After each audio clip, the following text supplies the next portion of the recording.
Halo teman-teman kos-kosan, gimana kabar kalian? Baik-baik saja kan? Setelah Jujutsu Kaisen sempat libur mendadak minggu kemarin, yang kemungkinan karena kesehatan Gege Akutami, minggu ini Jujutsu Kaisen akan kembali dengan chapter 178 yang harusnya dirilis minggu kemarin. Yap, sejak Gege Akutami mengalami masalah kesehatan, manga Jujutsu Kaisen memang sering libur. Biasanya dalam satu bulan ada jatah libur 1 minggu untuk Gege Akutami. Ini untuk menjaga keberlangsungan manga ini hingga tamat agar tidak bernasib sama seperti Hunter x Hunter. Di video kali ini, Abdikos tidak akan membahas Jujutsu Kaisen chapter 178 karena memang chapter manga ini belum keluar, baik yang versi resmi maupun versi fan translate. Namun meski begitu, sudah ada spoiler yang beredar di internet mengenai Jujutsu Kaisen chapter 178 ini, dan karena chapter ini harusnya terbit minggu kemarin, jadi jangan heran kalau gambaran spoilernya akan sangat jelas karena memang minggu kemarin Jujutsu Kaisen sudah siap terbit lalu diliburkan mendadak beberapa hari menjelang penerbitannya. Oke, berikut pembahasan detail spoiler Jujutsu Kaisen chapter ke 178. Yuk langsung aja kita check it bro. Pertama, Yuta memanggil Rika. Melanjutkan chapter ke 177 di mana Yuta menggunakan cincinnya untuk memanggil Rika. Disinilah terungkap siapa sosok Rika yang dipanggil Yuta, karena kita tahu sendiri Rika yang asli telah pergi dengan tenang ke akhirat setelah Yuta yang mengutuknya mengikhlaskannya. Yap, meski telah pergi dengan tenang ke akhirat, banyak fans Jujutsu Kaisen yang bingung kenapa roh kutukan Rika masih bisa dimunculkan oleh Yuta. Dulu Abdikos pernah berteori kalau roh kutukan ini bukanlah roh kutukan asli alias bukan jelmaan dari Rika, melainkan hanya manifestasi dari Rika. Dan ternyata teori Abdikos hampir tepat karena ternyata New Rika di sini adalah cadangan energi sekaligus teknik kutukan milik Yuta Okkotsu, di mana Rika asli meninggalkan warisan ini sebelum pergi ke akhirat. Yap, jadi sudah jelas ya, Rika di sini bukanlah roh kutukan. Dia mirip seperti hard disk yang berisi energi kutukan Yuta dan berbentuk monster yang diwujudkan Yuta menggunakan teknik kutukannya. Penjelasannya memang agak ribet, itulah kenapa Abdikos lebih suka menyebut Rika yang sekarang adalah manifestasi dari energi kutukan Yuta. Untuk memanggil Rika, Yuta perlu menggunakan katalis berupa cincin di jarinya, dan fakta menariknya adalah Yuta hanya mampu memanggil Rika dalam jangka waktu 5 menit saja.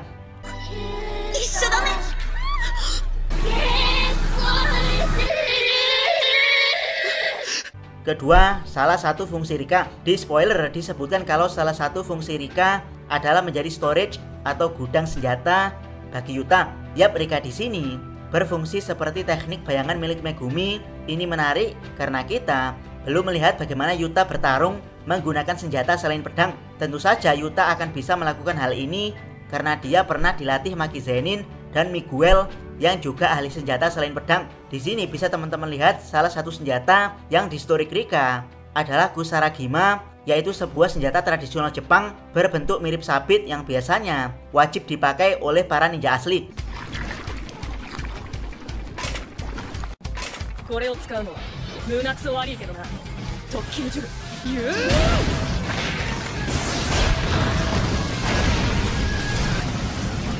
Ketiga, Yuta menggunakan teknik kutukan Toge Inumaki. Di sini juga sedikit terungkap seperti apa teknik kutukan Yuta. Mungkin dulu pernah ada yang menduga kalau teknik kutukan Yuta adalah copycat, yaitu kemampuan untuk mengcopy sebuah teknik kutukan.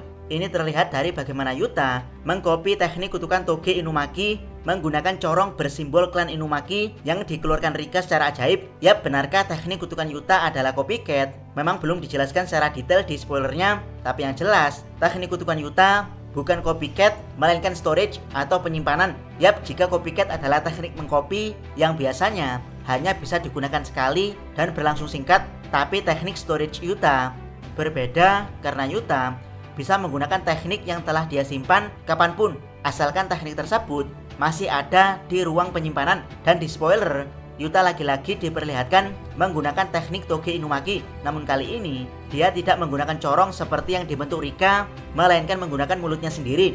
Yuta mengucapkan kata-kata Ugokuna yang juga pernah diucapkan Toge Inumaki, yang mana perkataan ini berarti jangan bergerak. Hal ini sukses membuat Uro Tekaku tidak bisa bergerak karena terkena efek dari curse speech milik Yuta.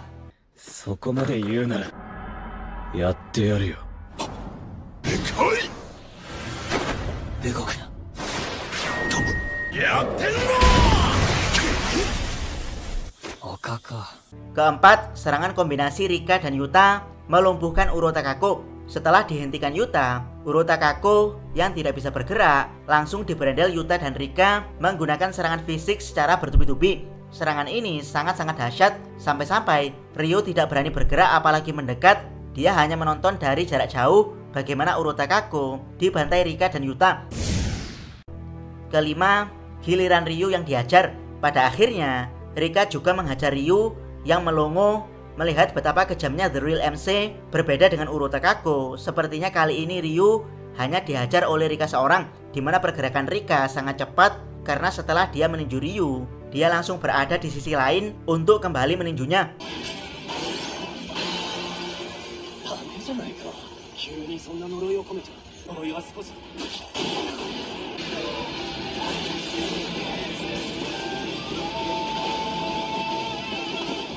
Keenam, adu domain expansion. Spoiler, ditutup dengan Ryu, Yuta, dan Urotakako yang sama-sama mengeluarkan domain expansion. Tidak disangka pertarungan puncak di koloni Sendai akan berakhir dengan adu domain expansion. Sampai saat ini kita memang masih belum diperlihatkan seperti apa domain expansion Yuta. Namun karena Yuta adalah penyihir modern, jadi domain expansionnya kemungkinan adalah domain expansion pasti kena dan pasti bunuh. Sementara Ryu dan Urotakako karena mereka adalah penyihir kuno, jadi domain expansionnya kemungkinan berfokus ke pasti kena. Meski mengeluarkan domain expansion pasti kena tidak sesulit mengeluarkan domain modern, tapi melihat kasus Higuruma Hiromi yang mampu mengkombinasikan domain pasti kena dengan teknik kutukan yang mampu mencegah target untuk keluar dari domain dengan penciptaan pisau hukuman pancung, jadi kemungkinan domain pasti kena Ryu dan Urotakako juga demikian.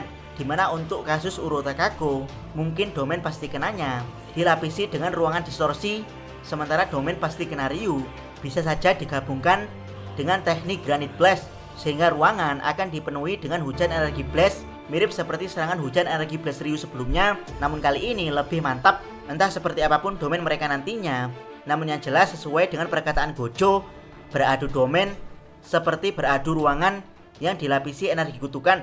Mereka yang punya energi kutukan super besar lah yang pada akhirnya mampu memenangkan adu domain, karena domain mereka akan menggencet atau bahkan menggusur domain lain yang lebih lemah.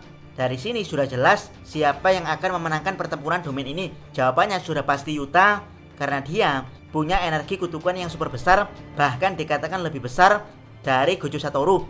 Namun meski begitu, ada beberapa kasus domain yang meskipun kalah kuat tapi tetap sangat berbahaya karena sifatnya.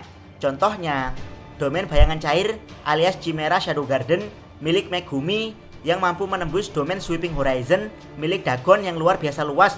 Kemudian domain Malevolent Shrine milik Sukuna yang bersifat transparan, bahkan mampu menyatu dengan udara, sehingga mustahil untuk menggencet domain semacam ini. Demikian pembahasan spoiler Jujutsu Kaisen chapter ke-178. Jangan lupa subscribe channel Takos dan jangan lupa share video ini. Salam Mi.